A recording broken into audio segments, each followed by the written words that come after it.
computer. Hi there, this is John Bishop, and I'm here with my very good friend, Dr. Nancy Flournoy, and her good friend, Virginia Hildebrand, and my friend, Yoshi. So today, I'd like to just say a little bit about Nancy. Nancy and I have known each other for quite a while, and I've really come to know her as not just a very brilliant scientist and biomathematician, all these great things that she has in her resume that I've always been impressed with, but just a very wonderful, warm human being. So it's been really a wonderful journey working with her in the LifeWave business. So, and also I've got my good friend Yoshi here today, who's mentored me for these last 3 years and since I've been in LifeWave, and I have to say I really appreciate everything that he's done for me. So, so with that, Nancy, take it away, and I'll let you share your screen there. And yeah, well, let me just say thank you very much, and I'm happy to be here today to talk about the energy patch. So I think I've got the right screen being shared now, and I will start it here. Can you see the full screen, or do you see something funny? Yeah, I see it kind of the double screen with this the notes on the side. So if you could, there we go. Okay. Well, yeah, but okay, I gotta unplug my other screen because that's where the big one started. So there. There we go. There we go. Perfect. All right. So I'm here, delighted to be here today to talk to you about the Energy Enhancer Patch, LifeWave's very first patch. If you're new to this series, I have an overview talk that I gave to start out the new series last time, and there will be, I'll tell you about the link for that at the end or in email. But today, now we are starting with one talk for each patch. And the words that you see on the screen, on the left, you have what's called a sleeve, and that's the little packet that these patches come in. And below them, you see a little copy of for the energy patch. You get two patches, a tan one and a white one. Tan goes on the left, white goes on the right. And then the words that I have here are the words that the FDA and the regulatory agencies and the lawyers have sort of approved for print. And so they're just part of the story. We'll delve into the rest of the story. But here we have that the patches are proven to increase energy and endurance. They support your physical fitness routine. They're convenient and easy to use, and they have fast results. So what I usually do is talk a bit about the science behind the patches, and then talk about the science that has been specifically done on the LifeWave patch. So that's will be coming along. Just a word about all the LifeWave patches. They are a patented form of phototherapy. It's a targeted, passive, wireless nanotechnology with nano antenna. I'll say a little bit about that, but really I talked about that in the overview talk previously. There's no drugs, chemicals, or stimulus. You just get light. So the first patch, the energy patch. David, when we refer to David without any qualifications, we're talking about this. I'm talking about the CEO of LifeWave, who is the inventor of all these patches with many patents. And he was introduced to Richard Quick, who was the Stanford, the coach of the Stanford swimming team. And right after he gave the team patches, 6 of their 8 members broke their personal lifetime records, and the LifeWave patches got recognized. The energy patch in particular got recognized by the national media.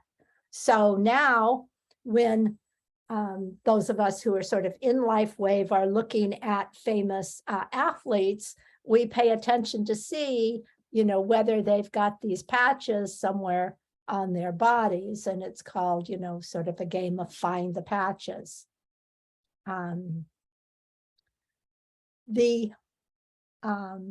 Each patch is specifically designed to target a particular the production of particular molecules in your body, and to do that by reflecting the light from your body, reflecting certain wavelengths back into your body. And with respect to the energy patch, the wavelengths, that the aim of the energy patch is to increase the production of three things, which we'll talk about later. But one is ATP, which is energy for your body, calcium, and the release of acetylcholine. So we'll come back to those, but each patch has a different target. And I found this little picture over here to which actually is a photonic crystal filter. Now, the patches are actually made of crystals, so that when the light goes in, then the crystals can diffract and send the specific lights back out. But now you can go online. They're using these crystals in all kinds of technology. The pictures I found were like for computer technology and communications and turning your lights on and off and stuff. But you get the idea, where a light comes in and then the crystal can take off one particular color or another particular color and send it wherever it's directed. So that's the idea. ATP, which is the other things I'll mention, they will come in, but the main focus of the talk will be on the target ATP. It is important to realize that when you get a boost in your ATP, it's not adrenaline. You don't feel a buzz, you don't feel a high, you feel good because you have the energy to do what your body needs to do. So ATP is produced, here's a cell over here on the left. ATP is produced inside the cell, inside these little organelles, they're called mitochondria. And so we'll be talking about mitochondria because it is the powerhouse of the body. It's where these little energy packets are produced, at least 95% of them. And the energy that they produce comes by breaking down fats and carbohydrates to form the energy. So that's the process. And we'll learn where LifeWave energy patch has to do with all of that. Now, in general, the mitochondria not only produces energy, but it triggers cell death. That is, when the cell's old and needs to be gotten rid of, it sort of cuts it loose. And it will break down molecules that need to be disposed of for waste. So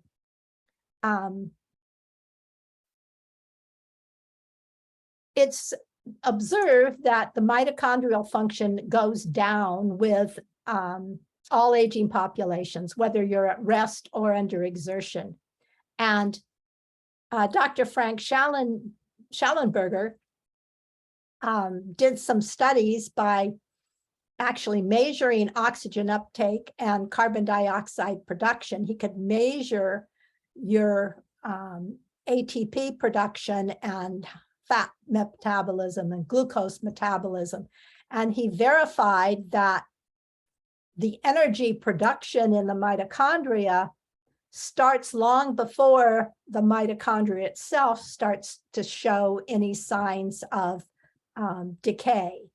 So it was with that in mind that they really thought he did a lot of this early studies with the energy wave, but that's it's that observation that made them really think that the energy wave, the energy patch, could have not just boost your energy for your workout, but actually help with anti-aging.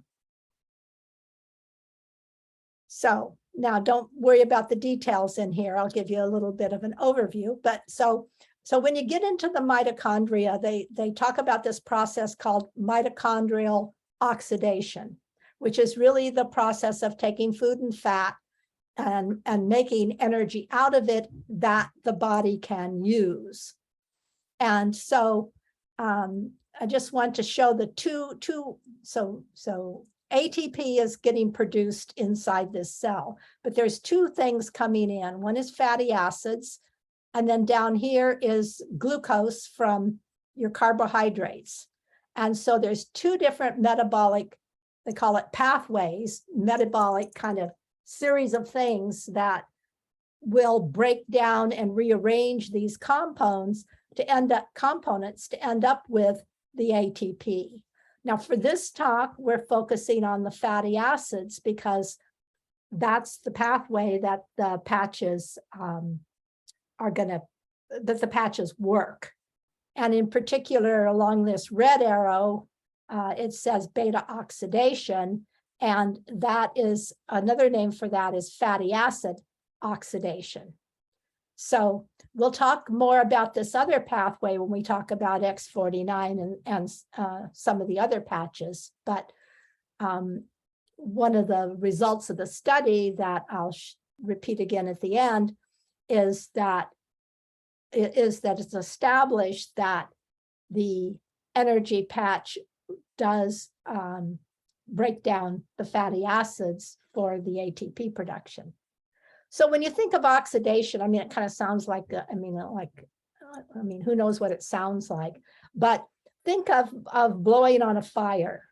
You know, oxygen is involved in this process of making energy a lot. A fire, I was thinking of a campfire, but then as soon as I thought of a campfire, I thought we have all these forest fires. And you know, if you get a lot of air, you got a lot of heat. And so you're going to have a lot of that's the fuel for making the process work. Now let's just look at energy from fatty acids for a minute, particularly as compared to protein. So if you have a gram, so that's just a certain amount of weight, then if it's a gram of fat, you're going to get 9 calories out of it. Calories are energy. And if it's protein, you get 4. So you get more than twice as much energy from the same amount in weight of fat versus protein. And if you look at the number of molecules, so ATP are these little energy packets that are formed in the mitochondria, and they go, they're kind of like little packages that are set up then to go to work wherever the body needs it. And so if you have one molecule of this particular fatty acid, it's just an example, each one's a little different. But if you have one molecule of fatty acid, you're going to get 160 molecules of ATP. But if you had one molecule of glucose, you're only going to get 30 to 32. So there is, if you're looking for energy, there's a lot of benefits to having fat over protein or glucose. Of course, you can overdo it, but the efficiency is there in the fat. So I think that's said. Now, in terms of what you get out of the fatty acid, the amount you're going to be able to actually use is going to depend on how fast you can process it, how fast you can make the fat go into an ATP molecule, and that's going to depend on your nutrition and your hormones and stuff. But here's a general classification.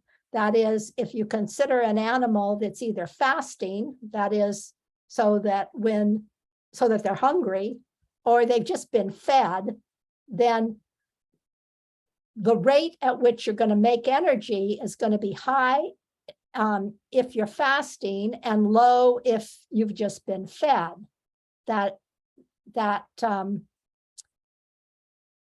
And corresponding to that, if you're looking at the circulation in the blood of the fatty acids, that when you're fasting, you're going to have a lot of this fatty acid in your blood, and if you're fed, it's going to be low. Now, so in the blood, these two things go hand in hand. If you're fasting, it's high, high, and if you're fed, it's low, low. Now, that's not true in the liver, which is where, of course, you're processing all of your waste and getting things ready for either to be recycled or to be recycled back into your body or eliminated from your body. So if you're in the liver, then the fatty acids, when the fatty acids go up, the rate at which the mitochondria makes energy goes down. It's a reciprocal relationship. When you're in a fed animal, if the animal's fat, not fat, but just having filled your belly with food. And after you've eaten, then carbohydrates get converted to triglycerides. And this particular enzyme, which we don't need to even try to pronounce, becomes active, and that is controlling the rate of fatty acid, the rate at which you're making fatty acids. And then in the fasting animal, it works the other way. There's this hormone whose job it is to increase the blood glucose levels in your blood, like kind of the opposite of insulin. So this hormone is trying to make sure you have enough blood you have enough energy, as in sugar, to do what needs to be done, and it's going to increase levels, and it works to inactivate this same enzyme, which causes these things to work opposite of each other. Now, so I'm going to talk in just a few minutes about what you can do to make your mitochondria efficient. And this is a list I found that was in a paper by Sarah Addies, this was actually part of her doctoral dissertation. So I have some comments myself. I'm going to talk just a minute or two about each of these 10 things.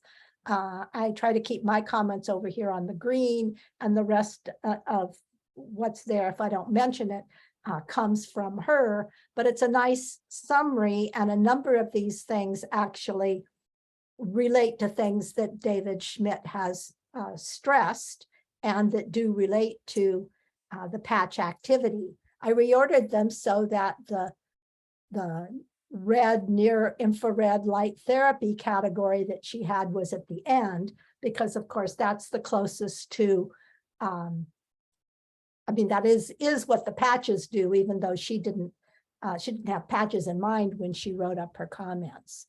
So we've got these 10 points we're gonna go through. So the first is calorie restriction. We were just talking about, the relationship between when you eat and how how that relates to whether you're using up your fatty acids or not. And so she's saying that you're going to be your mitochondria is going to be more efficient if you have a fasting diet. And I think, let's see, what does David and the others call that? Intermittent fasting, they call it, where you're trying to have big blocks of the day where you don't eat anything, and then you condense where it is you eat. So if you're actually restricting your calories, then the stress signal triggers things in the mitochondria. And in the purple block here, I put what we just talked about. That is the liver fatty acid synthesis goes down and the rate at which you use it increases. So if you're on one of these intermittent fasting diets, the activity of the electron transport chain, and I'll mention that in the next slide, is going to be improved, and you're going to better regulate the production of regulate byproduct waste and oxidative stress. It supports the mitochondria quality control mechanisms that are going to take care of making sure that the mitochondria works as it's supposed to do. And it's going to promote the getting rid of mitochondria that are not functioning properly and need to be dismissed. So I've heard David talking about this intermittent fasting routine for quite a while, and I've never seen it written down, you know, what was really the advantage of that. I had heard the last one that it promotes getting rid of damaged materials, but I just heard it. I hadn't seen it written. So here it is. Exercise. So when you start to exercise, the demand that you put on your muscles puts a burden on the mitochondria in the muscle. And so the muscle is going to respond by producing more mitochondria and more mitochondrial enzymes. And this increase then increases the capacity to produce ATP, so that ATP is going to power the muscle contractions. So like the more you do, the more you can do. And so that sounds good. Now you need the right nutrients, and on the left is a list of some of those that are involved in this whole process. You have the B vitamins, some minerals, polyphenols, L-carnitine. We're not going to talk about all of these, but some of them you may recognize: alpha lipoic acid, coenzyme CoQ10, which is a popular supplement now, and these others. The nutrients are going to support the enzyme activity. They're going to support the repair and protection functions, and they enhance the antioxidant defenses and help protect against the free radicals in the mitochondria. So I included this little teeter-totter where you have, your antioxidants on one side and your free radicals on the other. And if they're not in balance, you're going to get inflammation and tissue injury. And this is what's called oxidative stress. Now, sleep is mentioned.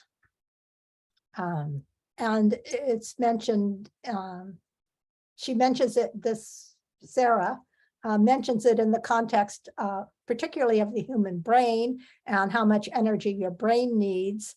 And then because your brain is working at such a high rate, it accumulates a lot of waste, and that waste needs to be disposed of. And so if you don't get rid of the waste, it's going to be toxic to the mitochondria, and sleep is going to really help get rid of the waste.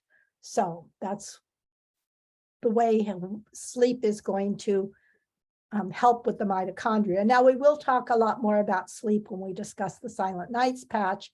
Here we're talking about it just in this context.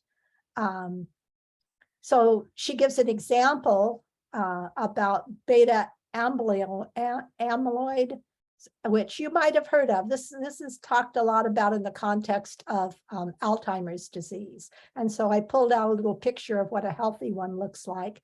And like most other things, when they're in good shape, they're doing good things for you. And when they're in bad shape, they're doing bad things for you. So this complicated molecule supports neurons and the mitochondria, and it's prevalent in the brain. And when you got too much of it, then it's going to be harmful. So the message is get a good night's sleep and keep your mitochondria healthy.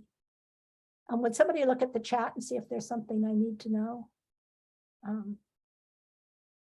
Relaxation techniques. Now,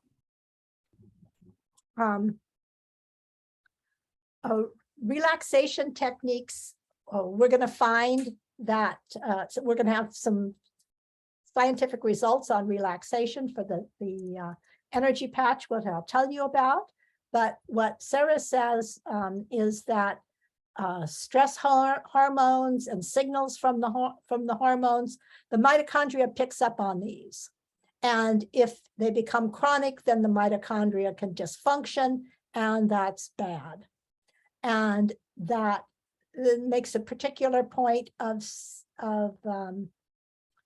saying that the stress-induced dysfunctions to the mitochondria particularly hurt the nervous system, the endocrine and immune systems. And so that's not good. And she recommends, yoga and meditation and breathing, etc., the kind of standard relaxation techniques that you may practice 1 or 2 or 3 of. And if not, you certainly probably have heard about it. And I couldn't resist putting in this quote from a favorite biochemist of mine named Candace Pert, who passed away not too long ago. She is the one that recognized that Freud would be astounded to learn that the body is the subconscious mind.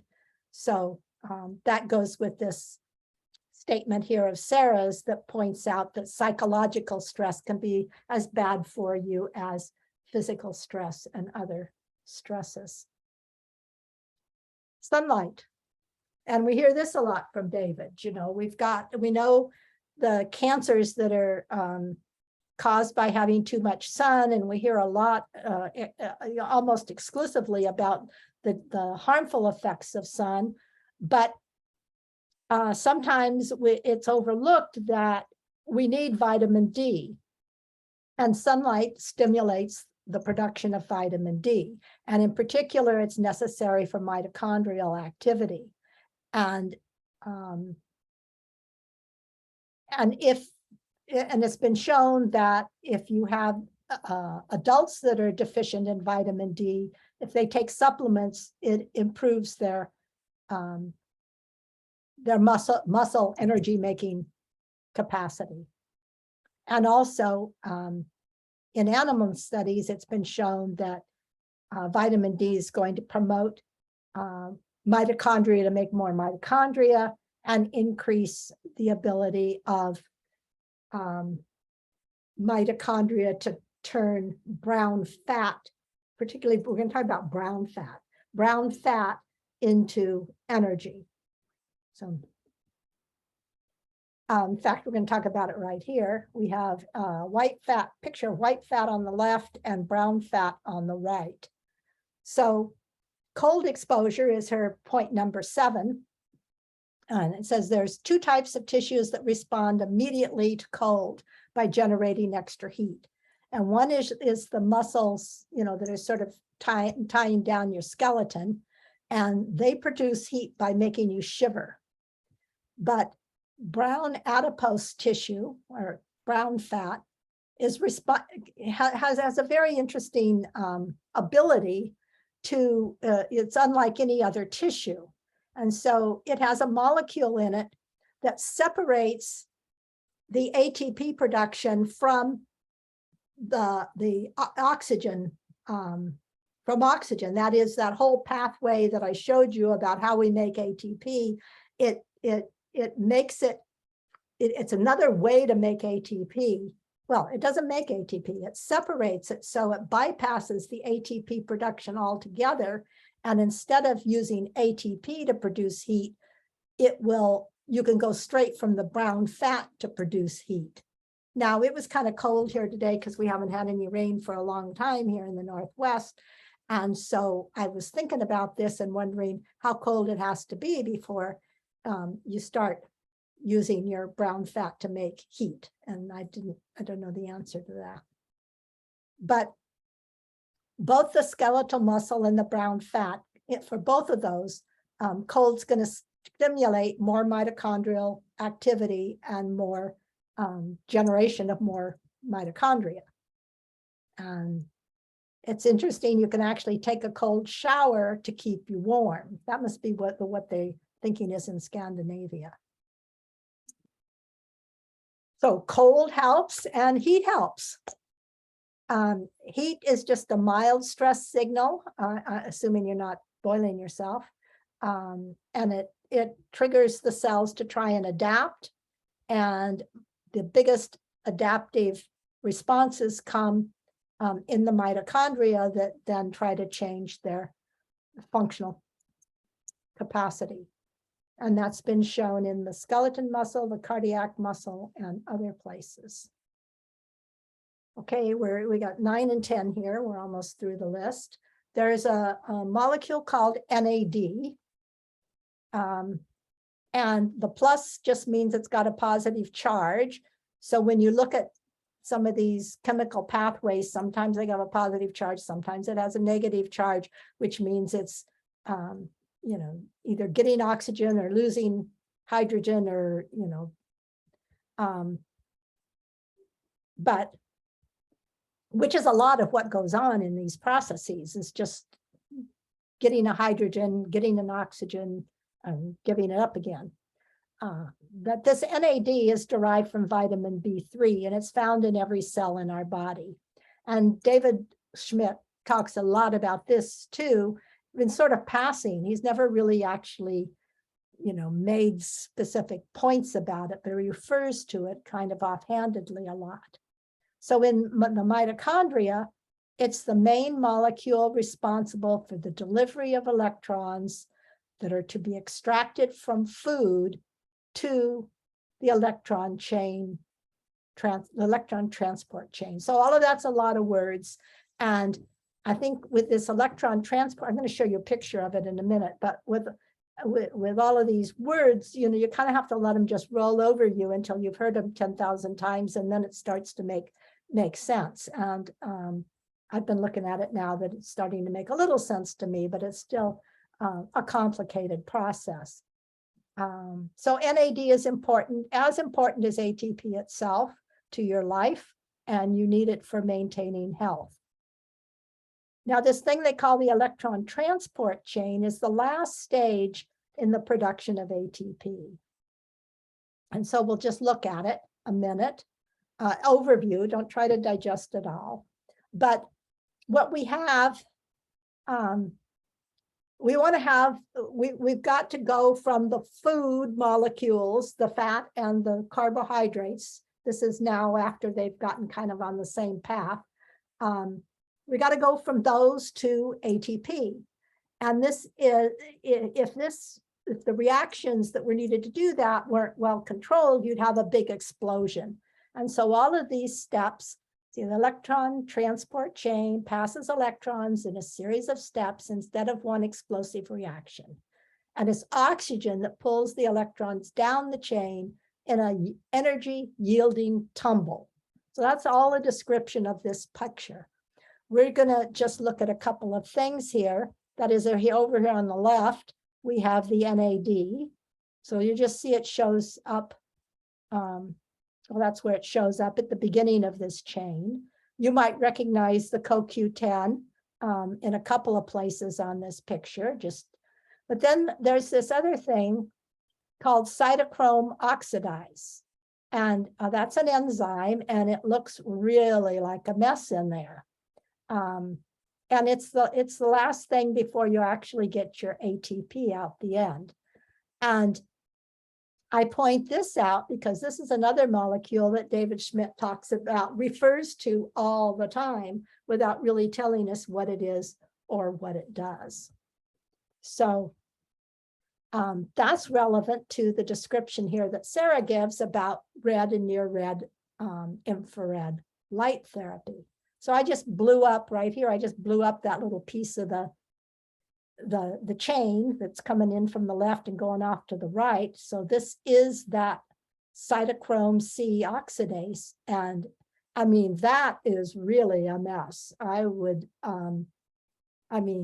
I don't know how well they've mapped out what's actually going on in there, but it looks pretty complicated. So, so red and near red infrared light can penetrate the skin. So she's thinking of these big cameras that people sit under, and it will act on the mitochondria through the stimulation of this molecule. So notice that cytochrome, I mean, chrome is like light. So this is a description I heard, little description I heard is, it's called the carrier for light in the body. I'm not sure I actually know what that means, but it sounds important. And so we're going to see what we know about the LifeWave patches and in a minute. So now we're going to talk, this is switching gears, we're going to talk about we're going to spend just a few minutes, hopefully I can go through this fairly quickly, to give you some idea of the results of the scientific studies that have been conducted on the energy patches themselves, as opposed to study about the surrounding science. So actually, there have been more studies with larger sample sizes on the energy patch than anything else, because this was their first patch and they were trying to do a number of establish a number of basic fundamentals, as well as demonstrate what they demonstrate in this particular study, which is 2011. They measured the oxygen uptake, measured the carbon dioxide production, and determined that, well, they did that with both when the person was resting and when they were exercising. And they did it before the energy patch was put on and after the energy patch is put on. And I think they're looking at using the patch for like 15 minutes. And so they got significant, after doing this for a week, they got significant increases in the maximum aerobic ATP, and then this subcategory from fatty acid metabolism, and the same for the resting ATP from fatty acid metabolism. And they looked at their measure of maximum aerobic work also went up, all of which confirmed that the energy patches are directly impacting the mitochondria. So that was great. And then the other thing you hear about these patches, and several others actually, is that they reduce stress. Now, they measure stress by this, over here on the green. They've got heart rate variability. And it took me a little while to get my head wrapped around this, because, my first thought is, variability of my heart's kind of bad. You want it to have this predictable wave that you see on EKGs all the time. But the actual term refers to the ratio between the high frequencies and the low frequencies, and it's a complicated formula. But in the end, what they're measuring, a lot of variability is good, because it reflects that your body can adapt to the challenges that it's going to meet.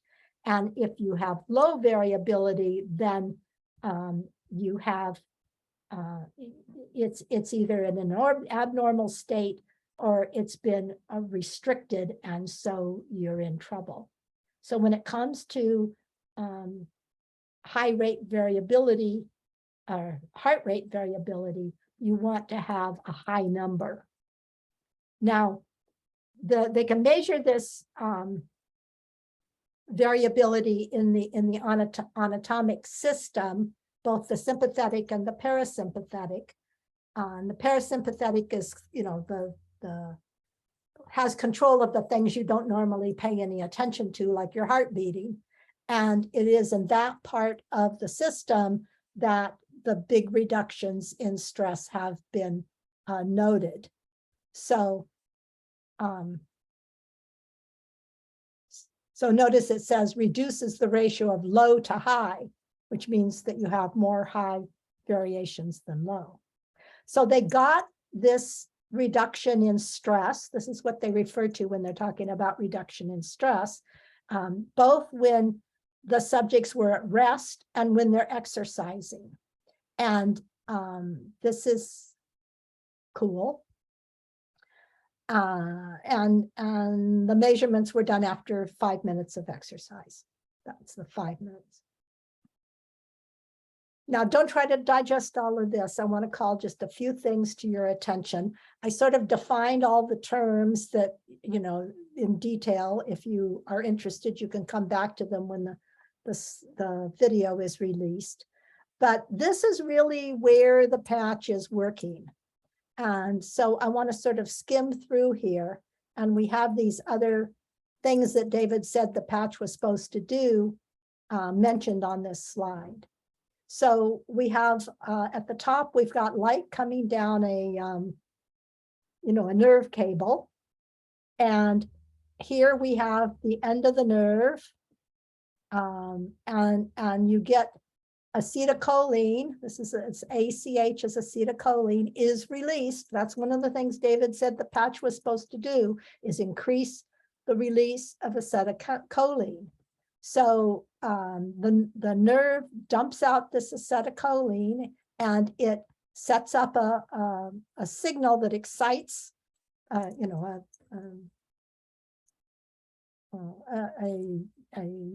sends up a charge that now we're over here so we come out of the nerve and now we're over here into this tubule that goes into the muscle. And when this signal from the acetylcholine comes down into the tube, then it triggers a whole chain of reactions that's going to result in the muscle contraction. And so along the way, here we have a bunch of calcium and it gets dropped out of the container that it's in and dumped into the cell. And that was the other thing David said that was the third thing that David said the patch was supposed to do, is release the calcium. So the calcium gets dropped. And then ATP actually is not ATP is not made here. ATP is used here in conjunction with all of these things we just talked about to cause the muscle to contract. So that kind of ties in these comments that David had made about how the patch is working and how it's designed to work. And over here on the right, I have a little pink muscle tissue that's nice and healthy. So here's just this quick slide on a couple points on acetylcholine.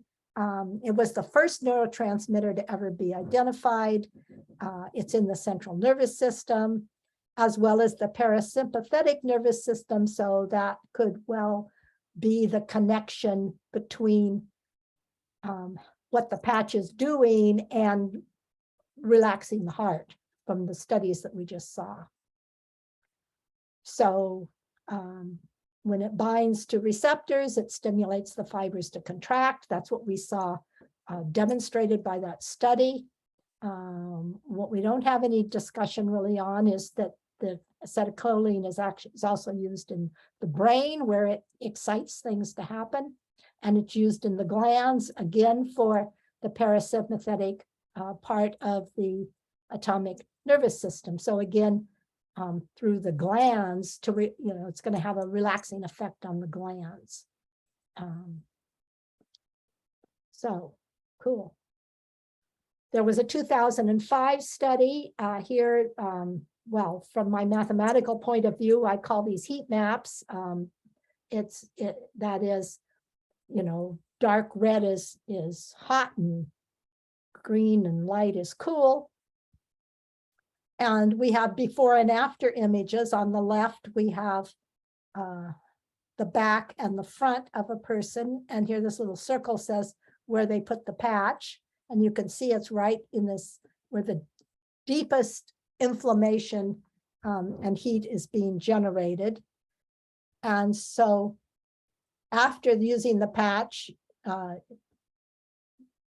the measurements of heat in this body and have been reduced considerably. And you can find many pictures like this now on the web in terms of studies that have been done. So again, this is after 5 minutes with the energy patch. Now, another piece of equipment they use to study this is called the Auramed biopulsar reflexograph. And the biopulsar is a piece of equipment that now David Schmidt has purchased one for his lab. So they are using this quite a bit, but it's, you know, so if you think of, you know, like in acupuncture, you can map your ears or your feet to different parts of your body. You can map your hands and your fingers also to different parts of your body, which is what this whole little table's about on the left. And it's gold because what the person does is you put your hand on a gold plate, gold because gold conducts electricity better than most things. And you've got, you know, leads to all these points on your hand. So you're taking measurements from 49 different points, and those are mapped to 49 different organ systems through the meridian systems in the acupuncture sense. And the screen, when the computer screen's designed so that when you're doing this, you can look at your aura and you can see how each chakra is finished and functioning, and all of that is in real time. So here's a picture of what it looks like. They take all these 49 measurements and then they kind of just blur it all together so you get one picture. And this is a before and an after. We've got a 45-year-old man, and the after is 4 hours after the patches. And the dark blue and the violet indicate energy blockages. There's a little bit of orange and a little bit of yellow here, which represents a lack of energy in the body and the organ parts. And then after 4 hours, it's all blue and green, which indicates that you're energetically in balance. So we'll see more of those pictures, I'm sure, now that David has a machine of his own. You don't have to digest this at all. It's just to show you all the numbers behind those pictures. So for each of these 49 points, you have a green line that's normal, and then you have the red line or their measurements, and they look at whether the red line's above or below the normal, and all of that goes into making that picture. I think we're almost to the end. They have this machine called a AccuScope, and this particular study used the AccuScope and then also just measured the electrical and how electricity was moving along the skin. And one of the purposes of this study was to see whether if you put a patch on an acupuncture site, you could trace the energy along that along a particular meridian. And the answer to that was yes, they could.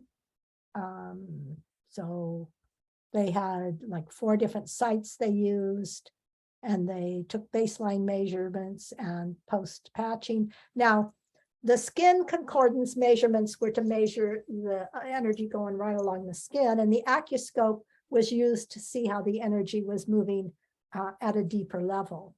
And actually, the energy moved better right along the skin than deeper, but it moved in both cases. So this is like just one example of the kinds of tables they had. This is the pre-post energy patch readings for the skin concordance. And for the lung, you can see this is in micro milliohms. or something.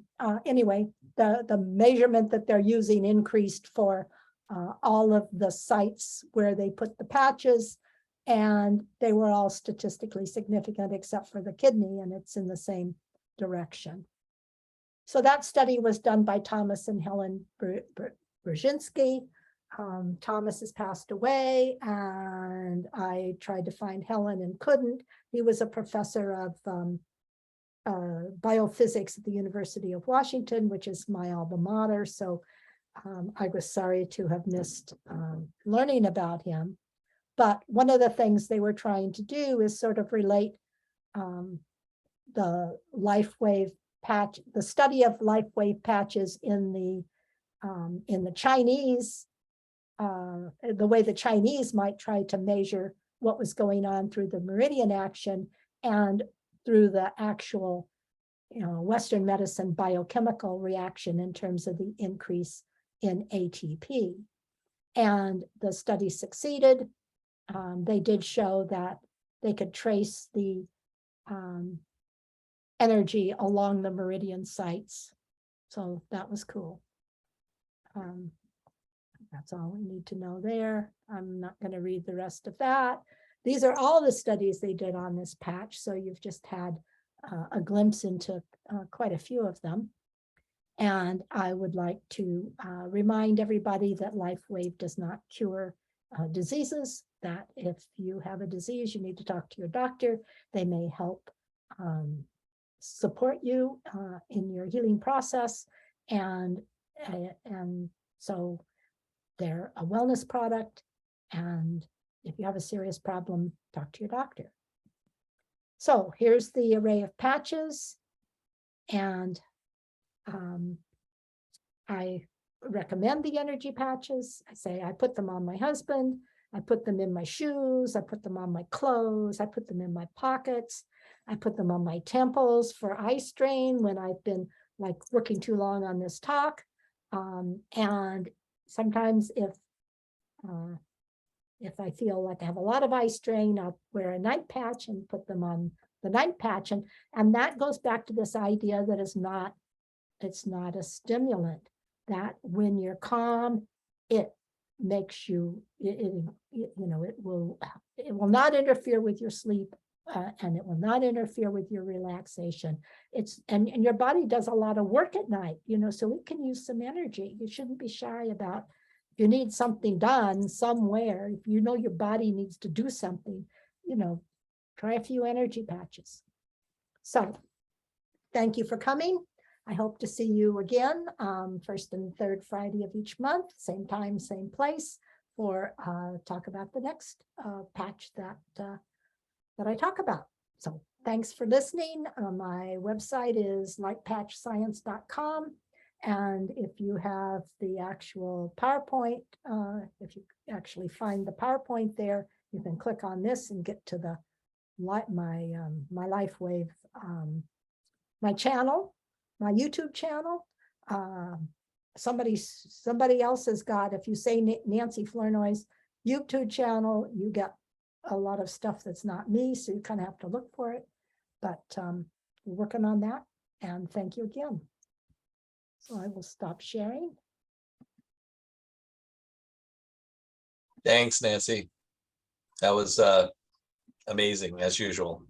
Oh, Yeah, very, very good. thank you. I never know when I'm talking, so it's No, it's really good. I mean, the thing I always get, no matter what particular patch or topic you're talking about, I have to say that I become more and more amazed about the miracle of the human body, how unbelievably intricately it's put together, and how just take that one molecule, that God, cytochrome C, whatever it is, right? I mean, that one molecule is enough to just blow your mind.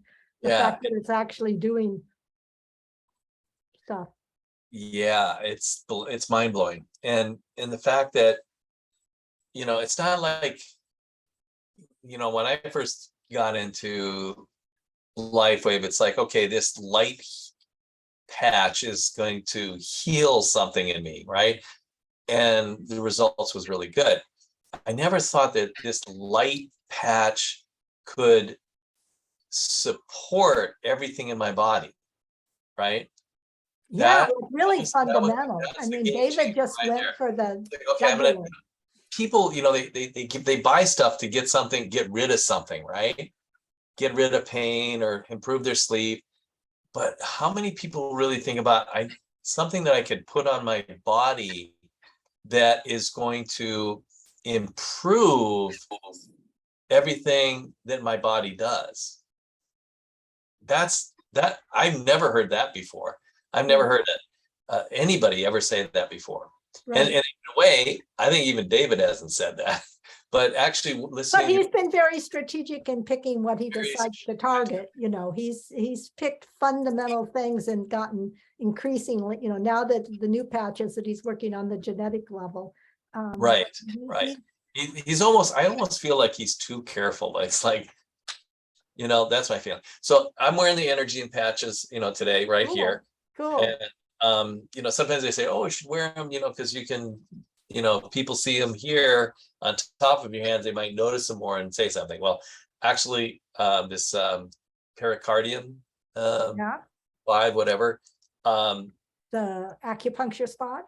Yeah, Mhm. yeah. This is kind of like my Iron Man patches, like that. I really feel when I put them here, I feel so much energy. Really, And I when haven't tried that. and when I don't have them on there, it's like I feel like I don't have as much energy. Hmm. It's just like I feel like a power, like a power decline. It's kind of Right. weird when I have them, and then it's like I tried this with my wife once, and I reversed the patches, right? Okay. And she could not push my hands down. Like when I put them out here, Uh-huh. couldn't put she just couldn't move them. And then You mean you put the white on the left and the tan on the right? exactly, I switched them. And you got stronger? Yeah, I was okay, but when she tried to push, she couldn't do anything. But then I put the patches, correctly on her left and right hand, and she she could knock me over. Uh-huh. Uh-huh. It was kind of weird, and she even like noticed. And usually it's kind of hard to, hey honey, what do you want to do tonight?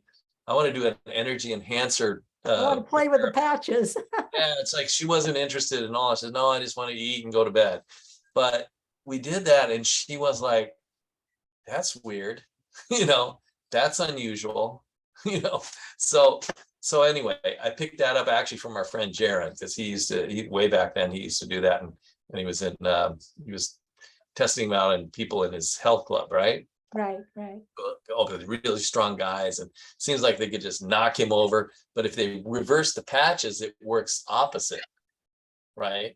Uh-huh. And if you have the patches correctly, the energy enhancer on the left, the tan patch on the left, and the white patch on the right, you have a better energy flow, right? And so you have more strength, and you have more. So Well, that's interesting to know, because yeah. some people have been talking about stacking the patches, and what you're saying is you don't want to, I mean, stacking different patches, Right.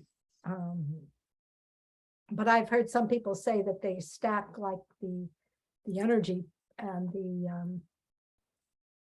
the energy patch, and that doesn't seem. Yeah, because the flow that, like, and you were, I was really glad that you kind of brought that up then, a little bit about the,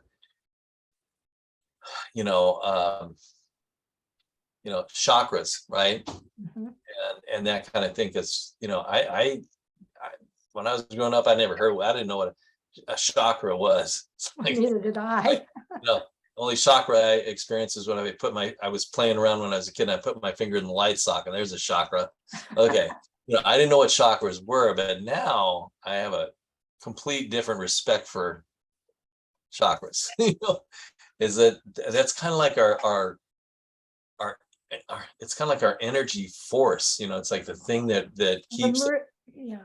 Yeah, it's I mean, the chakra is actually a vortex that spins and right. reflects the energy. Wheels, as I heard them, like spinning dials or something like that in our body, and they can actually measure these things now. I've seen one. And you've seen them. Okay, so that's cool. One. It's true with all this stuff. I seem to see one and then I never see it again. But one was enough. It was very exciting. Yeah, that's cool. I thought That's they were going to be big and dramatic, and it's this little tiny thing, you know, on the top spinning around. But spinning it's around. spinning, you know, just Yeah. like the top. Yeah. That's cool. It was at a Chinese, it was the conductor of a Chinese orchestra who was conducting the orchestra, and he was just bopping around. This thing was going like crazy. It was quite amazing. Wow. Cool. Yeah. Yeah. Well, okay. Well, here we are. It's 6:30. Okay, I'm gonna stop the recording. Exactly on the hour. So